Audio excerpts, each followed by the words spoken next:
Group 4 పరీక్షల ఫలితాలు ప్రకటించాలని డిమాండ్ చేస్తూ Telangana public service commission Gandhi Bhavan group 4 అభ్యర్థులు ముట్టడికి యత్నించారు. గ్రూప్ 4 ఎగ్జామ్ రాసి 460 రోజులు అయిందని, సర్టిఫికేట్ వెరిఫికేషన్ అయ్యి 45 అవుతుందని అభ్యర్థులు తెలిపారు. 11,000 డిఎస్సి పోస్టులకు 57 రోజులు పూర్తి చేసిన టీజీఎస్పీఎస్సీ అధికారులు 8,000 గ్రూప్ 4 పోస్టులకు 460 రోజులు ఎలా పడుతుందని వారు ప్రశ్నించారు. త్వరితగతిన ఇతర ప్రక్రియ పూర్తి చేసి ఈ దసరాకి తుది ఫలితాలు ఇవ్వాలని ప్రభుత్వాన్ని జీవితాంతం గుర్తు పెట్టుకుంటామన్నారు. ఉద్యోగాలు రాక పెళ్లిళ్లు కూడా కావడం లేదని, ఆర్థిక ఇబ్బందులు, కుటుంబ ఒత్తిడితో మానసిక వేదనకు గురవుతున్నామని అభ్యర్థులు ఆవేదన వ్యక్తం చేశారు.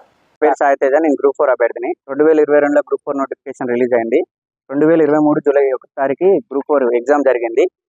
2024 ఫిబ్రవరి 2 తారీఖు జిఆర్ఆర్ రిలీజ్ అయింది. అంటే ఇప్పుడు 2024 అక్టోబర్, అంటే 9 నెలలు అవుతుంది మా జిఆర్ఆర్ రిలీజ్ అయ్యి కూడా. అయినా కూడా మా అపాయింట్మెంట్స్ అనేది ఇంకా రిలీజ్ కాలేదు. ఫైనల్ సెలక్షన్ ఇంకా రాలేదు, అపాయింట్మెంట్స్ కూడా ఇంకా రిలీజ్ కాలేదు. సో కాబట్టి మేము ప్రభుత్వాన్ని అభ్యర్థించడం కోసం, రిక్వెస్ట్ చేయడం కోసం ఇక్కడ గాంధీ భవన్కి వచ్చినాం. సో అక్కడ సెక్యూరిటీ రీజన్స్ ఉన్నాయని చెప్పి మాకు పోలీసు వాళ్ళు ఇక్కడ చేసుకోమని ఇక్కడ చెప్పారు. సో అందుకని మేము ఇక్కడ వచ్చి మా నిరసన తెలియజేస్తున్నాం. డిఎస్సి పరీక్ష 56 రోజులు అవుతుంది. ఆ పరీక్ష అయిపోయిన 56 రోజులకే వాళ్ళకు సీఎం గారు అపాయింట్మెంట్స్ ఇస్తారు దసరా కానుకగా.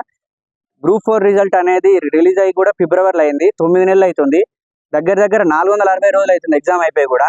ఈ 460 రోజులైనా కానీ గ్రూప్ 4 రిజల్ట్ గురించి సీఎం గారు ఏ పబ్లిక్ మీటింగ్లో కానీ లేకుంటే బయట మాట్లాడడంగా జరగలేదు. ఓన్లీ డిఎస్సి మీదనే వాళ్ళు ప్రేమ చూపిస్తారు. గ్రూప్ 4 అనేది వాళ్ళు పక్కన పడేస్తారు. మేము టీఎస్పీఎస్సికి పోయి ఎన్నిసార్లు అడిగినా కానీ 2 నెలల్లో వస్తుంది, 3 నెలల్లో వస్తుంది, మీది లాస్ట్ ఇది అదే అని మమ్మల్ని చెప్పి కుదరగొడుతున్నారు.